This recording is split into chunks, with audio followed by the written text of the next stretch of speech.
My name is Steele Graybar. I'm one of the 4-H educators here in Elkhart County, and I'm going to be doing the first part of our career readiness workshop. Robert will be joining us in the middle, and then we'll talk a little bit about some finances at the end. So this first part is just going to be about scholarships. So what I would recommend for folks joining on Zoom, you're not going to have a hard copy of all the resources like we did at the workshop, but you can still get most of those. If you go to our website, I have it here, extension.purdue.edu/Elkhart will take you to this page. This is our Purdue Extension Elkhart County website.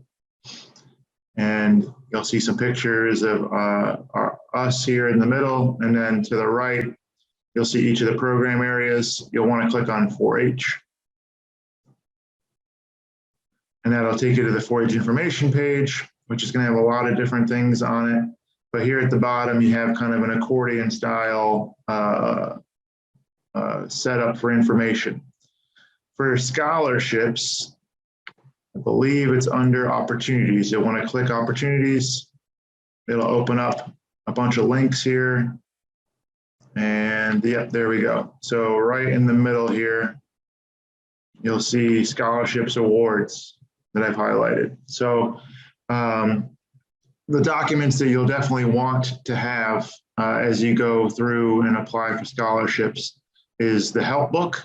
So I'll just open up that real quick. This is, I think, maybe the most important book, especially for you as you go to write resumes or cover letters or scholarship applications. But as I scroll through this, you'll have, our information. January 15th scholarships are due. Some are due the 15th, some are due the 25th, but it's a good idea to have them all done by the 15th of January. I'll reference this stuff here in a minute when I get into scholarships.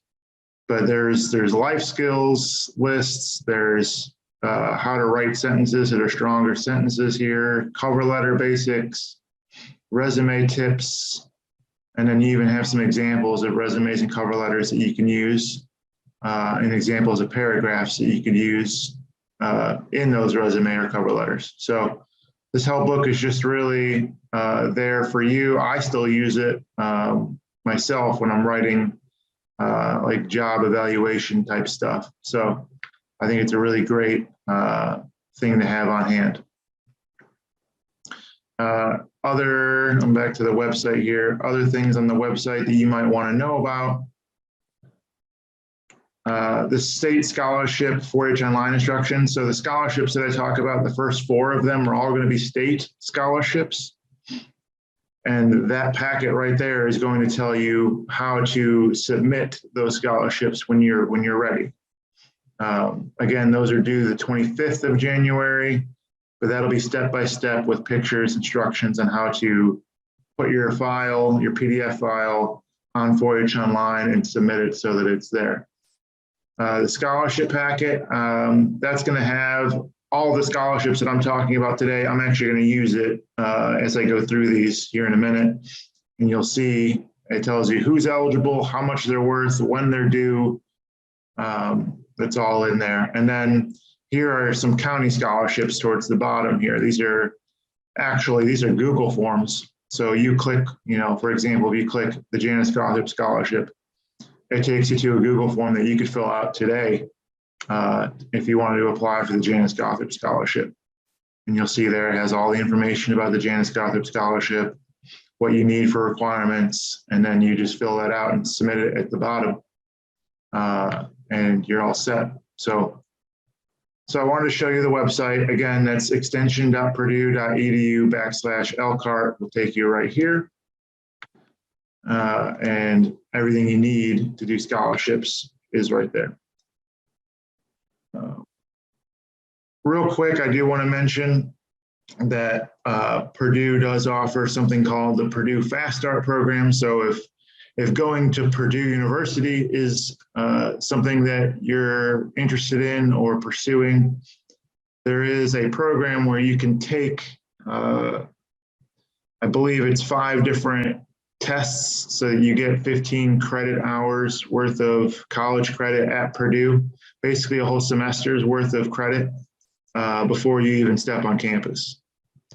If you want more information, I know Robert Kelly has a bit more knowledge on this program than I do, but we have materials in our office as well that we could give you.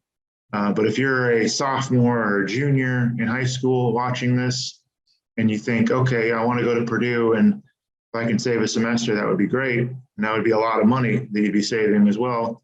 Then I would look into this program. It's a great program.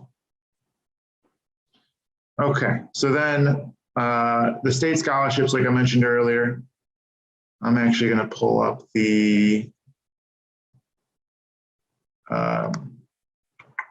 what did I mention earlier? The scholarship packet,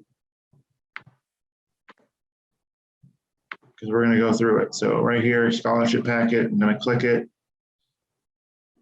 And they're already kind of in order. So the state scholarships here, it's the first one. 4-H accomplishment scholarships are the one that I'll talk about the most. So if you're in 10th, 11th, or 12th grade, and you're in 4-H, it doesn't matter necessarily what your plans are after high school. You can go to a trade school, you can go to any university you want. There's a lot of a wide range of options for you. You could apply for these scholarships. So this is going to range from $1,000 to $2,000 for whoever applies. And you'll see here that there's actually 8 different categories. I'm going to highlight it there so you can see it. So like animal science is a category, citizenship is a category, communications is a category, engineering and technological science is a category. There's 8 different categories. You can apply for up to 3 of those 8 categories. So that's basically, this is 3 scholarship opportunities in one. And if you get selected the first time you win, it's $1,000. But then if you win again, or you can apply again after you win. So if you win an award, you can then apply for what are called premier scholarships. Okay, so there's 3 premier scholarships available as well. And if you, let's say as a sophomore, you apply for the animal science scholarship and you win. Then the next year you could theoretically apply for the Premier Achievement Scholarship and potentially win that as well. And you would win $1,000 that first year and you would win $2,000 that next year. And that would be $3,000 worth of scholarships. If you're not a sophomore in high school, this is something else that you might want to start thinking about ahead of time. Because these are categories that you can start building credentials in. If you're working on citizenship, for example, and you think, hey, I think I could do that. Well, maybe you want to join or participate in more citizenship-focused activities in 4-H between now and when you apply. But the important thing is, when you're in 10th grade, you can start applying for this, and I strongly encourage it. It's important that if you're applying for 3 different categories, that you use 3 different resumes for this. Robert and I have both judged the scholarships at the state level, and specifically these scholarships at the state level. And it's real easy to see that if somebody just copy and pasted the exact same resume for 3 different categories, that's not going to work out particularly well for you if you do that. You need to tailor and customize your resumes for each of these categories. So if you're applying for animal science, I would focus on animal science related skills and accomplishments. If you're also applying for leadership development, you won't want to use the same resume that you use for animal science. I hope I'm being clear there. So, and like I mentioned earlier, how to apply for this, you would use the online instructions that I mentioned earlier on our website. So if you have any other questions besides that, I know Robert and I would be happy to look at resumes and give you feedback on that. But you need to give us a little bit of time to do so. I always request at least a couple of days to write comments and give it back to you. And if these are all due January 25th, you're going to want to get started soon. The next scholarship I'm going to talk about is the 4-H Club Scholarship. So this one's, the next couple I think are pretty narrow in terms of scope. So 4-H Club Scholarship is available to 4-Hers that are going to Purdue University. So you have to be going to Purdue next year, and you have to be studying either in the College of Agriculture or the College of Health and Human Sciences. So one of the questions I got was, what are some examples that would go under like the College of Health and Human Sciences that I could study? What would be like a degree that I could be pursuing? I think nursing would fall under that category. Being a dietitian would fall under that category. Food science. Those are some examples. I'm sure you could go to the Purdue website and see as well, if you'd looked up the Purdue College of Health and Human Sciences, it would give you an idea of degrees that fall under that umbrella. For all of these scholarships, it's important to know that you need to have your FAFSA, the FAFSA, on file by March 1st. So if this is your first time or first experience ever doing something like this, please look up FAFSA and make sure that you fill out the appropriate information by March 1st. If you think you'll need some federal student aid to go to whatever you plan on doing after high school, make sure you have that on file, because if you miss March 1st, you're not gonna have any luck on getting federal student aid to help out. And then as far as the club scholarship goes, what's interesting about this, because you don't see it written there, is the amount of money that this is worth. So assuming that you want to go to Purdue and assuming you want to go to one of those colleges and you apply for this and you get selected, the amount of money that you get is going to be based on need. So that's it's kind of an unknown amount, but in my experience, I've heard of anything from $1,000 to $15,000 awarded for this. So it can be a great boon to your post-high school endeavors if this is something that works out for you. So again, strongly consider that you apply. And if you have questions, you can certainly ask our office. The next two state ones that I'm going to mention, 4-H senior year scholarship, spoiler alert, you do need to be a senior in high school to apply for this one as well. This one's going to be based on your achievements as a 4-H'er. So if you're in Elkhart County, if you're taking like the achievement record book project that we offer, you're going to be ahead of the curve on this one, because you're going to have all of your achievements already organized and listed and ready to go. If you haven't taken the achievement record book project, that's okay, but you're going to have to do some research and figure out what all you accomplished in your 4-H career, and then list those in an organized, easily viewed manner when you go to do this application. There are awards for this range from $250 to $1,000. And then the last one that I'll mention is this Lawrence Green Memorial Excellence in 4-H Horticulture Scholarship, probably the most narrow one of all, but if this is you, if this is something you're interested in, this could be a life changer. This is available to 4-H members who are going to Purdue and who want to study in the Department of Horticulture or landscape architecture. So that's pretty narrow.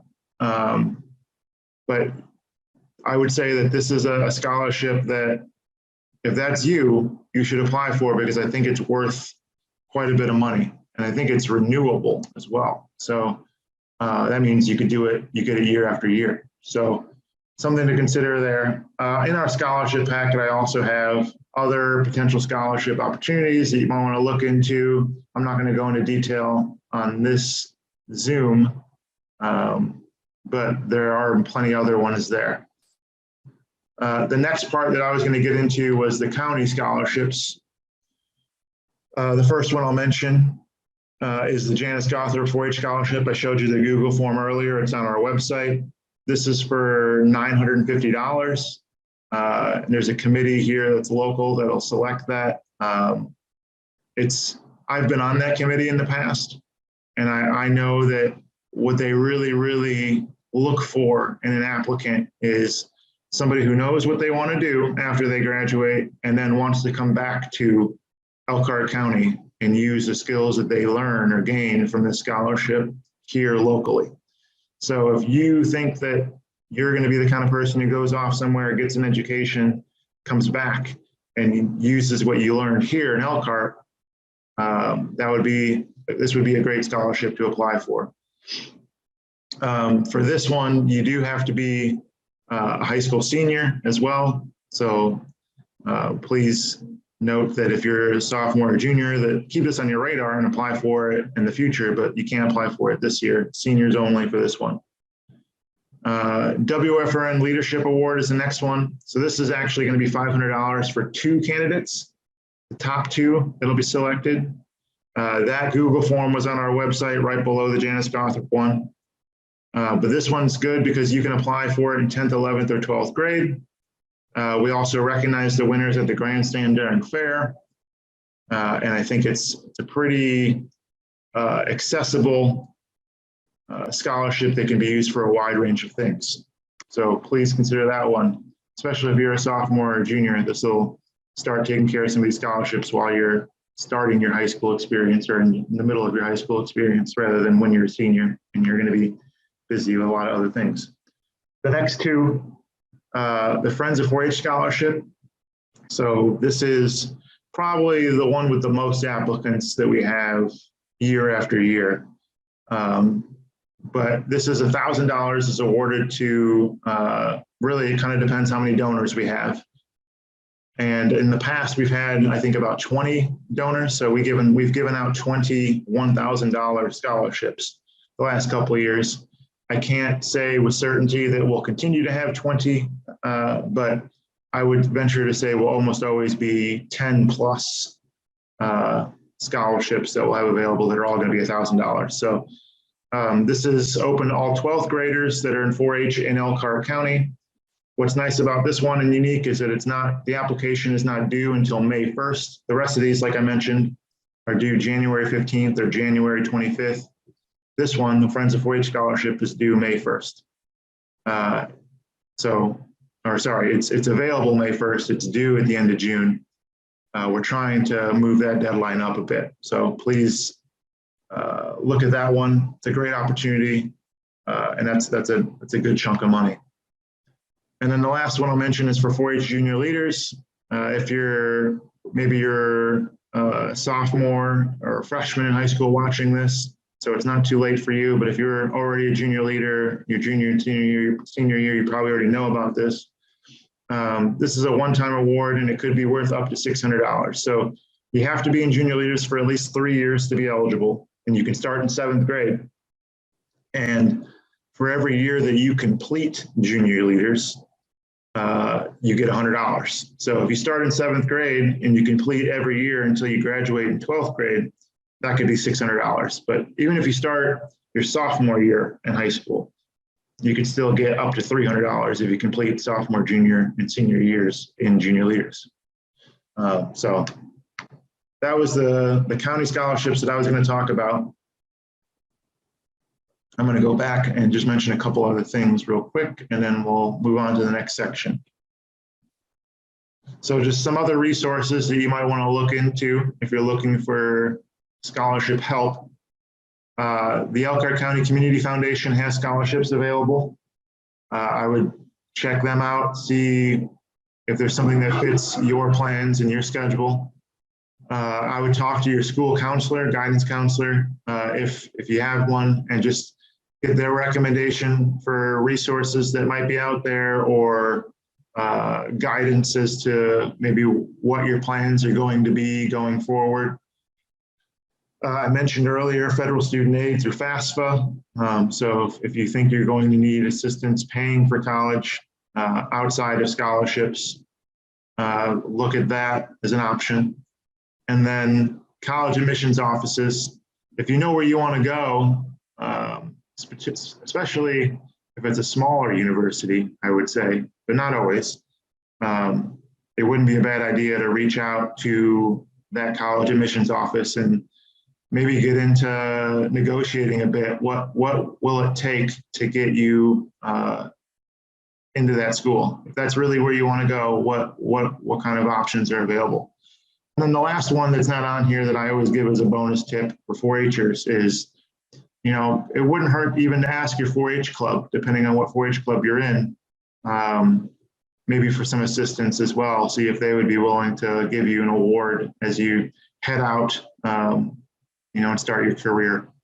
So just think about those things as you venture forward. If you have questions about scholarships, again, our office number is 574-533-0554.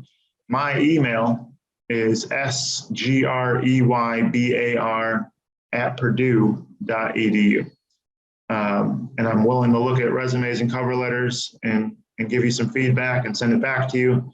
Ultimately, you're responsible for submitting the applications, whether they're on Google Form or whether they're on 4-H Online. That'll be your responsibility, but I'm happy to help make sure that it's the best document possible. All right, that's it for me, and I think Robert will have a section coming up after this. Thanks. Hello, and thanks for joining us today to learn more about the 4-H scholarships and our career readiness workshop. I'm going to dive into part 2. My name is Robbie Kelly, and I serve as one of the 4-H extension educators here in Elkhart County, as well as the county extension director. So I'm going to share some tips on writing, whether you're going to write a resume for a job or whether you're writing your resume for your 4-H scholarship. Hopefully you'll be able to find these tips very helpful. So the first thing we want to talk about is your resume and cover letter. We say they're like peanut butter and jelly, and they go together. You can't have one without the other. And so it's really important that you have both of those and they link together and tell a story. That resume is really the kind of the first highlight that any person who's reading your scholarship or a person that's reading your application for a job, that's going to tell them the 15 to 20 second story you want them to see. And that's going to intrigue them to read that resume.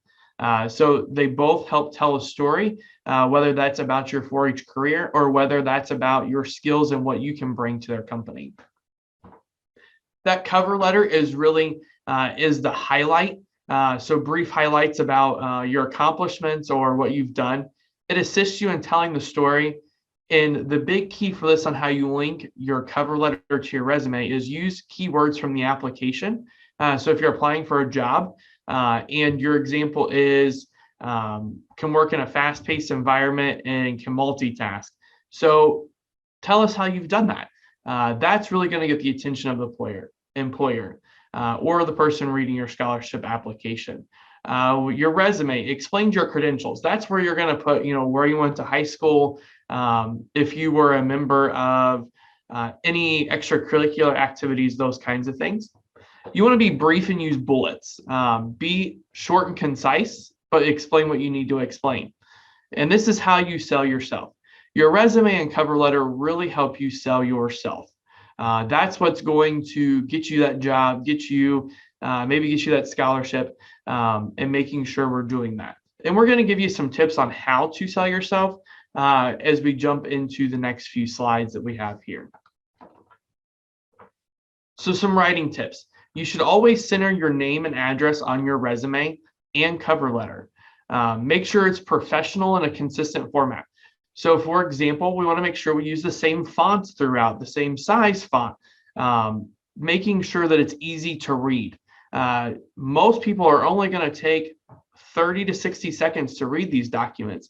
And so the more consistent formatting, the easier it is to read on the eyes and make sure that you're able to process through that information. It needs to be neat and typed. In today's world, most of you are learning this on YouTube today from us. We use technology, we use computers. We need to make sure that we can use computers proficiently.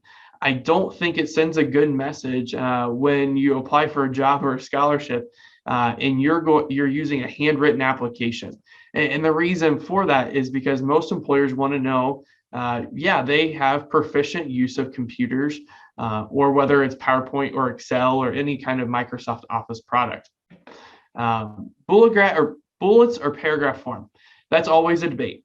I personally prefer bullets because it's short and concise. Typically less words the better, depending on what you're applying for, right? That cover letter is probably where you're going to use that more paragraph style. That resume is really where you should use those bullet points. One-page resume if you're applying for a job. That 4-H scholarship application does allow you up to 2 pages.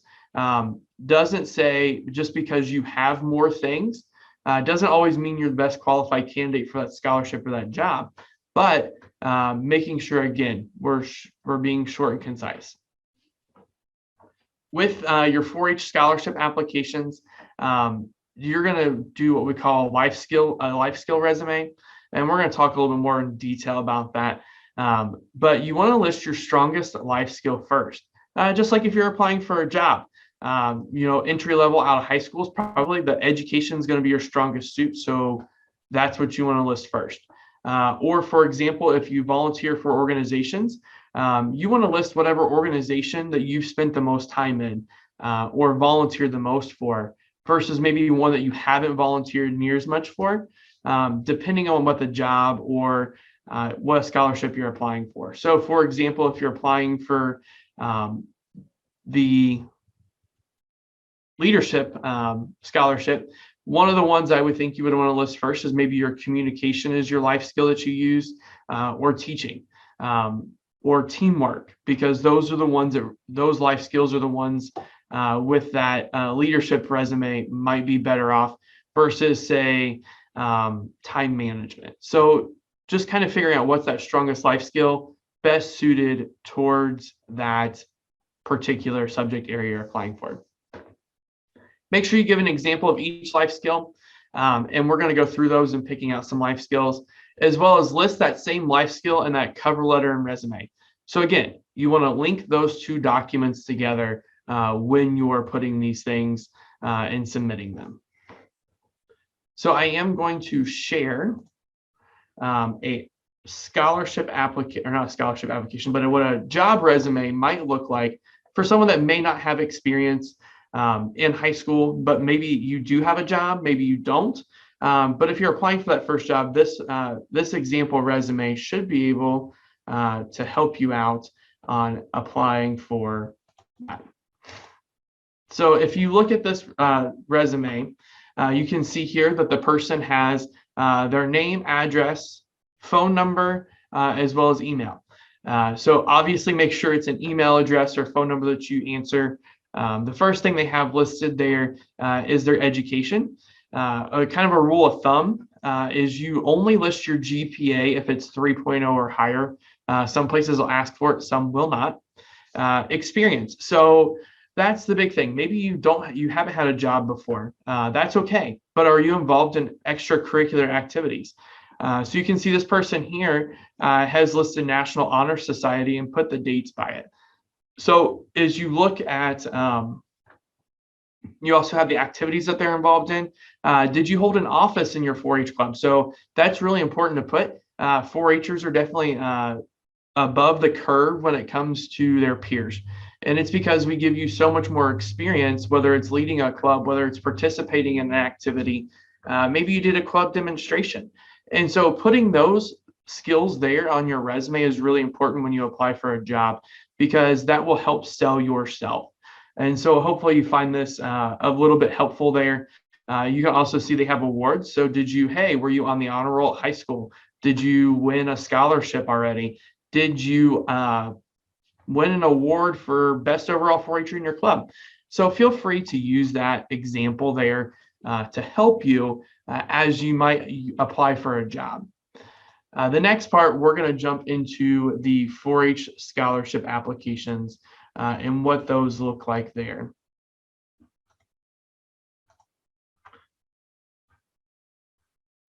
So as you see back on our screen,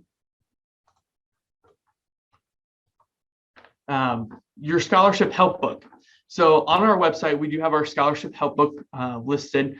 This becomes a really good piece for you to use to help you write your scholarship applications. So there's some examples on page 10 through 14 of how to write these documents.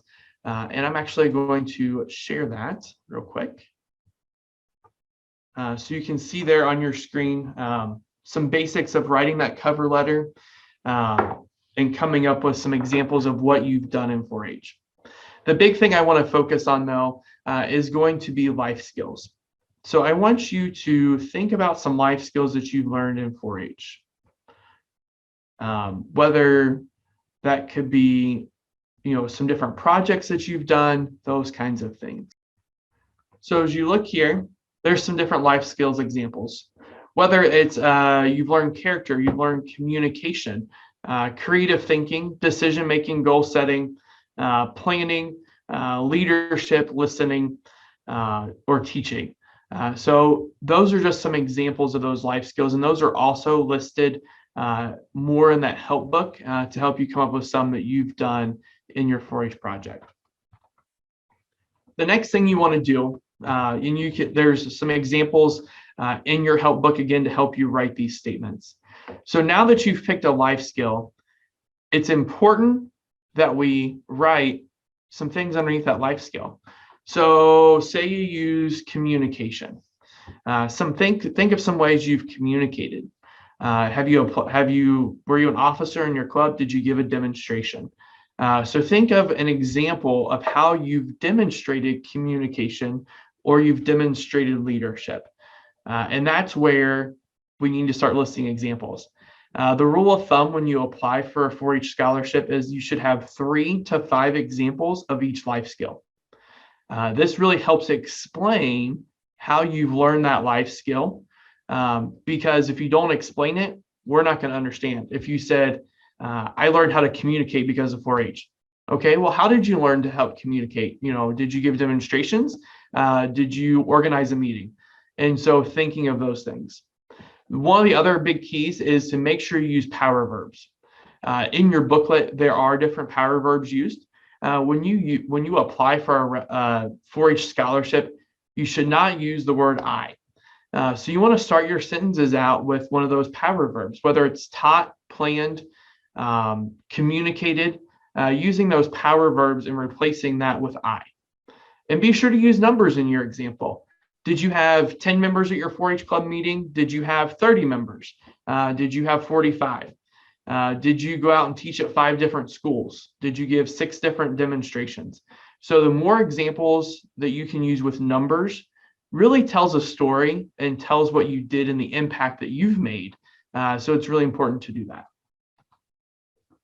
So here's just an example of a life skill of communication that we came up with. So you'll look at this statement here. The first one is taught how to make pizzas with pizzazz to 38 people at our county demonstration contest and 32 people at my local 4-H club meeting. So if you think about that statement for a second, we use the word taught, we use the word, and we also use examples of numbers. So those numbers help tell a story. It's a much stronger statement when I put those numbers in there versus taught how to make pizza with pizzazz at our county demonstration contest. Okay, so how many people did you reach? That's something that they're going to want to know when you apply for things. And the reason we do that is because it helps tell that story. Example 2 is planned a demonstration on tasty gifts to go. Shared tasty gifts to go at my local 4-H club meeting and taught 23 people. This is a bad example of how to write something. If you notice in number 2, again, this is why you should proofread everything. Tasty should probably capitalized in my title of my presentation there. And we've got too many capitals in that following sentences. So making sure you also edit your examples is really important. Steele and I are able to help you go through and edit those documents. Scholarships are due January 25th. So don't reach out to us the last day. Give us a couple days to help you work through them. Reach out to one of your teachers at school. Have your mom and dad sit down and help you go through and edit this. That way, you make sure you have your grammar correct, you have your spellings correct, you have your capitalizations and punctuations correct. Those are all some writing tips to help you. Feel free to reach out to our office or either one of the extension educators here, and we'll be glad to share some information with you on continuing yours for 4-H scholarships. Okay, welcome back. This is Steele Graybar, 4-H educator. I'm gonna just talk a little bit about personal finance to wrap this up. So when it comes to personal finance, the 2 questions that I think 4-Hers need to ask themselves as they are in high school and thinking about what they're going to do after high school is, how much money do you think you need to live on your own? Do you have an idea how much that is? And then the other question I think it's important to start thinking about, and something you can do right now and be proactive with, is how much money can you start putting away, saving, investing today? And I like to think of these in terms of by month. So how much money do you need per month to live on your own? How much money can you save or invest per month right now? And if you could, I would just take a minute to think about those things and write those down, because I think that'll be helpful when we get into the next pieces here in a minute.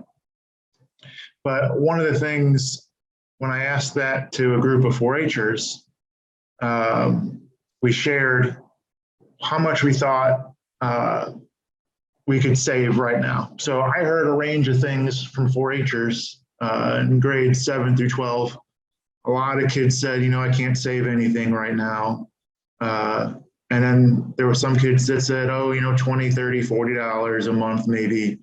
And then there were some that said they could do more than that. And that's okay. That's all right. I don't think I was saving anything in high school either. So you're just fine. But I wanted to show you this anyway, because I think it's important to know, and I want to explain this investment return calculator for a second.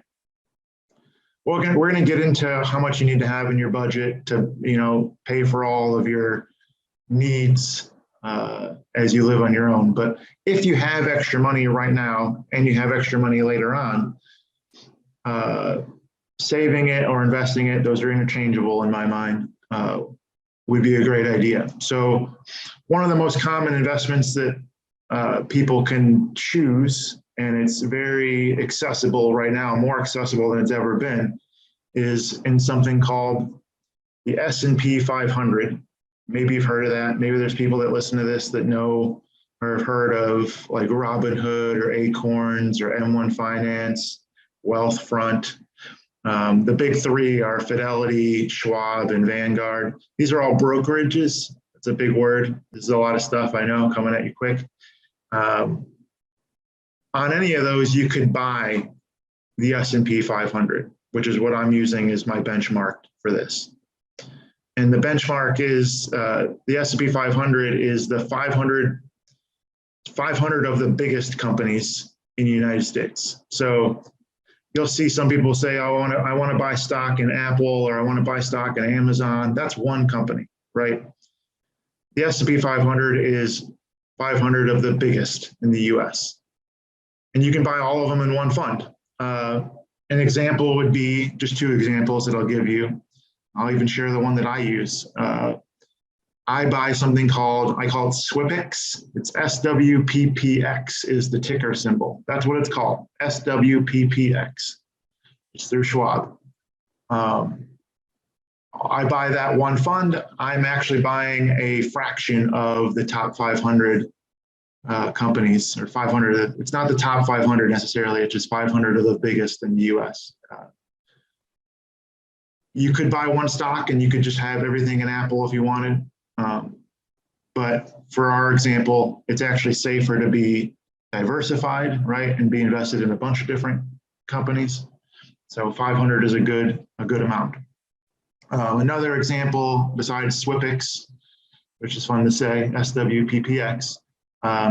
Another couple popular examples would be VOO. That's VOO, VOO. It's probably the most popular one.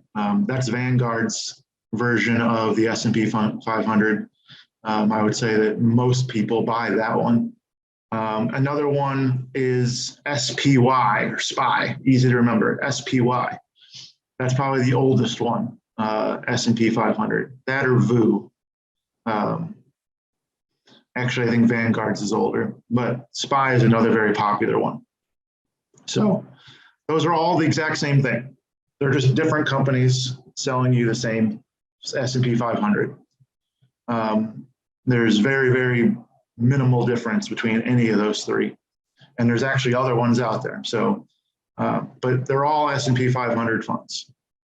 So let's say you can save, you don't have any money saved up right now, okay? And you can put away maybe, if you really kind of crunch the numbers, you're in high school, maybe you can put away $50 per month, okay? $50 per month is all we can afford right now to put away. So we're going to put that in here. I'm using NerdWallet's investment calculator. NerdWallet is, it's a funny name, but it's actually got a lot of really good information about finances if you're wanting to learn this stuff on your own. Here's a slider for years to grow. We're going to leave it at 10 for now, and we're going to have the expected rate of return at 10%, which is pretty good. But the reason I have it at 10% is because, and the reason we're using the S&P 500 as the benchmark is because over the last almost 100 years, I think 1926 was when we first started tracking the S&P 500, so almost 100 years ago. The S&P 500 over 100 years has averaged a 10% return the last 100 years. There's some years where it's gone up 30%, 40%. There's some years where it's went down 20, 30, 40%. Year to year, it may swing, but over 100 years, it's averaged a 10% return. So that's why we have it at 10%. So all we're asking is for it to do what it's already done for 100 years, right? That's not a tall order. So if you put away $50 a month, you let it sit there for, you just do that for 10 years. And you get exactly the return that it's been getting for the last 100 years. How much money are you going to have? Your total investment will be worth $10,000, a little over $10,000. And if you do the math, right, what's 50 times 10? About $5,000, right? So you're doubling your money just by investing in the S&P 500 and leaving it there for 10 years and just putting in $50 a month. You're doubling your money in 10 years. But let's extrapolate this a little bit more, okay? So let's look at a bigger horizon because you're young. Let's take this out to 30 years. Let's say you just set it up today, so it automatically comes out of your bank account. You're automatically investing in one of those S&P 500s that I mentioned earlier. And you just leave it alone and forget about it for 30 years, but you just have $50 a month leaving your bank account. How much money would you have then? Goes up quite a bit, right? So this is, if you're in the math, I'm really in the math lately. Was not my favorite subject in high school, but you know, once you start finding applicable ways to use it, it becomes quite fun. And this is a fun one. This is compound interest at work. John Bogle, who's the founder of Vanguard, VOO, if you remember, that's a Vanguard fund. The founder of that company called compound interest the eighth wonder of the world, which is funny, right? Because the wonders of the world are all structures. This is just an algorithm or an equation, but the way it works is time, your horizon, your time horizon is actually probably the most important thing. So that's why I tell 4-Hers in Elkhart County, if I could go back to being 16, 17 years old and could change one thing, what I would do is I would have my parents help me open up a Roth IRA account somewhere. It'd be a custodial Roth IRA. Because when you're 18, you can open it on your own, but when you're 16 or 17, you need a parent's permission. It'll turn into your own Roth IRA. And I know that seems like a strange term, Roth IRA, but that's an individual retirement account is what the IRA stands for. Roth, I think, is named after the guy who created it or passed the act in Congress or something like that. But what is so great about the Roth IRA? What makes it unique to, say, a normal brokerage account or a savings account, you might ask? Well, a Roth IRA, whatever money you're putting in there will not be taxed again. You won't be taxed on any of the money that you're earning here. So I know taxes isn't the favorite subject of high school kids. Just take my word for it. The best vehicle for putting in money now would be a Roth IRA. It didn't even exist until like the late 90s. So it's relatively new. And Even then, it wasn't until recently that you could invest in the S&P 500 without having several $1,000s ready to put down. There used to be minimum requirements. So I can remember even 10 years ago, I think it was probably like $5,000 minimum to start investing in the S&P 500. Today it's zero. And you can do it on your phone. So there's not a better time to start investing than right now. Let's take a look at this one more example. Let's go all the way out to 50 years. So if you're a 16-year-old kid watching this video, I hope you take this advice and run with it. But I want to show you, you don't have any initial investment. You're putting in $50 a month over 50 years, which may seem like a lot now, but in 10, 20 years, when you're well into your career, $50 a month may be 1 or 2% of your paycheck. You'll barely feel it. But if you just keep putting in $50 a month in the S&P 500, you're going to be at almost $1 million, just letting it sit there for 50 years. And that's if it's just $50, right? So what if you double that up, right? We can always talk about, what if instead you decide, okay, I can do 100 today? That number just jumps, right? You're over $1 million, and that's tax-free. Every cent of that will be yours. It's not like 30% of it's just going to disappear from fees. And I think that's really important for young people to understand. I really mean it when I say, if I go back in time and change anything, I would start a Roth IRA in high school and start putting every dollar that I could squirrel away into it. Another example that I like to share with people too, and why time is so important, is if Sally Clover, starts investing at 18 years old and puts $50 a month into an S&P 500 from 18 to 28 years old for 10 years, and then has to stop because something happens, there's an emergency, other expenses, she can't afford to put that money in the Roth IRA anymore. And she never does, but she invested from 18 to 28 and stops. And then Johnny Clover starts at 28. He starts investing at 28. He had to figure some things out, couldn't invest before then, but starts at 28. And let's say Johnny invests from 28 to 48, right? He invests for 20 years, twice as long as Sally did. Due to compound interest, Johnny is still going to have, even if he invests the same $100 a month, $50 a month that Sally did, whatever Sally invested, if he just invests the same amount, because Sally started sooner, even though she invested for shorter amount of time, she's going to have more money than Johnny will. Johnny invests for 20 years, Sally invests for 10, but Sally's going to have more money because she started earlier. So I wanted to share those examples with you. Hopefully it's eye-opening. The other piece that I wanted to talk about is budgeting for personal finance. So on your screen, you can see I've shared an example budget. Just going to talk a little bit about these. The rent number there at the top, $750 a month. That's based on the average rent in Indiana, the average cost in Indiana right now. So when I asked you earlier to think about how much money do you need to live on your own, you can pretty quickly add up what we have here as like needs. Some of this is going to be wants, but most of this is needs, I would say. And this is going to be about $1,600, $1,650. I would round that up to about $2,000 would be your target. If you want to live on your own, and really on your own, you need to be making, after taxes, about $2,000 a month to do so. And you're not leaving yourself a lot of room there, right? Because you'll see at the bottom, we don't have anything in savings. We have a question mark. We don't have anything in investing. That's a question mark. Another thing I don't have on there is debt, right? What if you already, bought things that you couldn't afford and you have debt? Well, then you need to make a little bit more money per month to live on your own.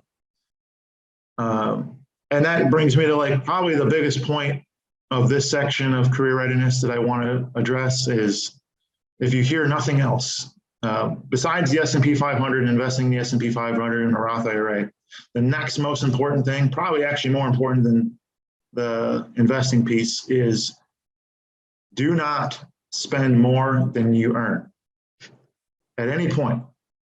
If you don't have the money, don't buy it, right? You can't afford it, don't buy it. Don't finance it. Don't put it on a credit card if you don't have the money to pay it off. If you do that, if you just do that for long enough, life's going to get pretty simple and pretty easy for you down the road. It's when folks add up and accrue a bunch of debt that then, instead of being able to live on your own for $2,000, now they need to make $3,000 to live on their own, or $4,000 to live on their own. And it becomes very, very difficult. Life just becomes very, very difficult. So do not spend more money than you earn. And that applies to almost everything. If you want to buy a car, I know that, my advice would be to not finance the car. My advice would be to buy the car outright, buy something that you can afford, whatever it is, whatever you can afford. There is some leniency, I suppose, if you're getting a 0% interest loan for a certain amount of time, but your car and your house may be the only two times that you can finance or get a loan. Anything else, I don't see the reason. Student loan is the big one. It'd be a hypocrite if I said don't get student loans. I had student loans.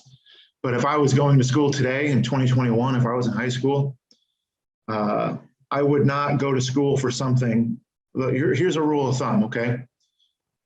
If you're going to go to school and get a degree in something, I would make sure that the starting salary of whatever the job is that I want, the 1 year starting salary, is more than the total amount of student loans I have to take out to get that degree. So if I want to be a public school teacher and starting pay in Indiana is $40,000 a year, I absolutely should not have more than $40,000 total of student loans to get the degree I need to become a teacher. That's an example. I realize there's extenuating circumstances and things might, your circumstances might be different. That's a rule of thumb. That's what I offer as a rule of thumb. When you look at this budget as well, those are just ballpark numbers, right? So the big one that I bring up is subscriptions there towards the bottom too. $25 for subscriptions, I think, is being pretty generous. The average American, I think, actually is closer to $100 to $150 worth of subscriptions, because that's not only Netflix and Spotify, but everything seems like it's a subscription service now. I know HBO you can buy Hulu. If you have like Xbox Game Pass, maybe I don't know what else is out there, but you can get subscriptions for anything. But the rest of this, I think, makes a lot of sense. Insurance too, it's $200 for insurance, I think, is generous, especially for a high school student, because I think car insurance, if you're paying for that, is going to be above $200 a month. So just some things to think about. That's why I say $2,000 to live on your own if you're debt free. And the other piece I mentioned too, this is all provided you don't have any emergencies. Because you don't have an emergency savings. That's not built into this budget. So the first thing you should do is start building that emergency savings. I think a great way to get started would be to start, investing in an S&P 500 is a great way to get your first, $1,000 or so. But then you want to put it in something more secure, like a savings account, which isn't going to generate as much interest. It's not going to make you as much money, but it's there for emergencies. And that's really the purpose. Some other things just to bring up before I end this is, again, just review. it's, personal finance 101 comes down to three things, in my opinion: discipline, making sure that you are living on less than you make. You want to be able to put money away in savings or investments, and you don't want to rack up debt. Money, make your money work hard for you. I always talk about a phrase called your army of dollars, right? Think of every dollar that you have as a soldier in your personal army. And you want to put it to work. You want it to go out there and make more dollar bills for you.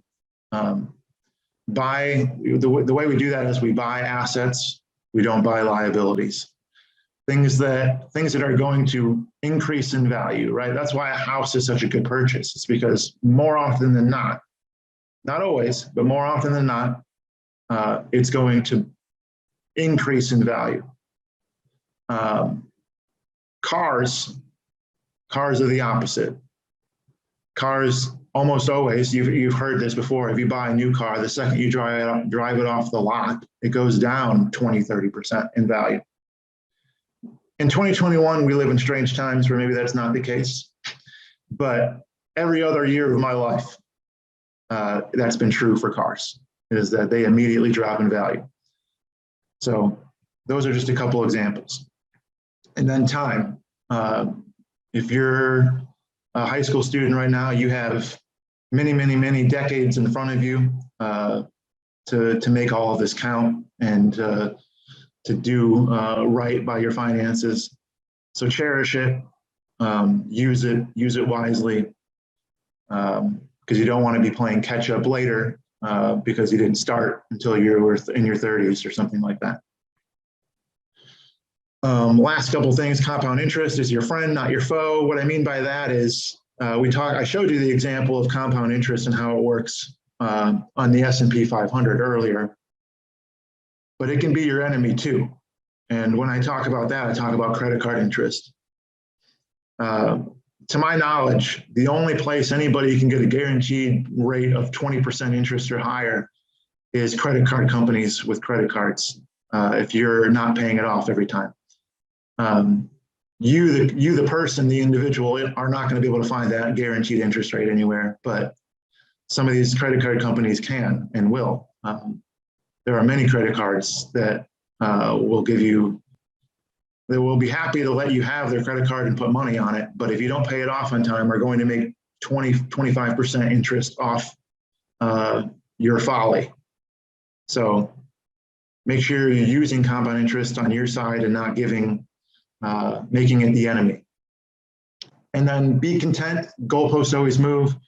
That just kind of is things happen, life changes, right? You might have an emergency and you're going to have to find out a way to pay for that if you don't have an emergency fund saved up, and that's going to set you back. You're going to have to break the piggy bank to pay for things. I should also mention that you might have this plan that you're going to retire, in your 30s because you've been saving since you were 16, 17 years old. But, maybe you'll change your mind. Maybe you'll get married. Maybe you'll have kids. And those are going to take priority over your eventual retirement goals. So just know that things always change, goalposts always move, and just be content with and where things are. And then the last piece is just don't compare yourself to others. This is the keeping up with the Joneses syndrome, right? As you make more money later on in life, sometimes you want to treat yourself, and that's fine. But we shouldn't, again, be financing anything. We shouldn't be buying anything that we can't afford, that we don't have money for, just because everybody else seems like they have it, or I need to, put up this appearance that I have all this money. I think that's overrated, and I think that if you just can be content and not compare yourself to others, in the long run, you're going to be much better off with your personal finances. So to wrap things up, just ask yourself, after all of these videos from our career readiness workshop, what are some things that you learned today, or if you watch this over time, what are some things you learned that you can use going forward? Is the Roth IRA and opening that up, something that you might want to consider is you want to learn more about the S&P 500 and any of the funds that I mentioned. I fully support autodidactic learning, self-learning. It's just a big word for self-learning. So please could do that. You can reach out to myself or Robert with questions that you have about any of the subjects that we covered. And we'd be happy to give you any advice or any answers that we can come up with. With that, I just want to say thank you, and we appreciate you watching this video. Thanks. Bye.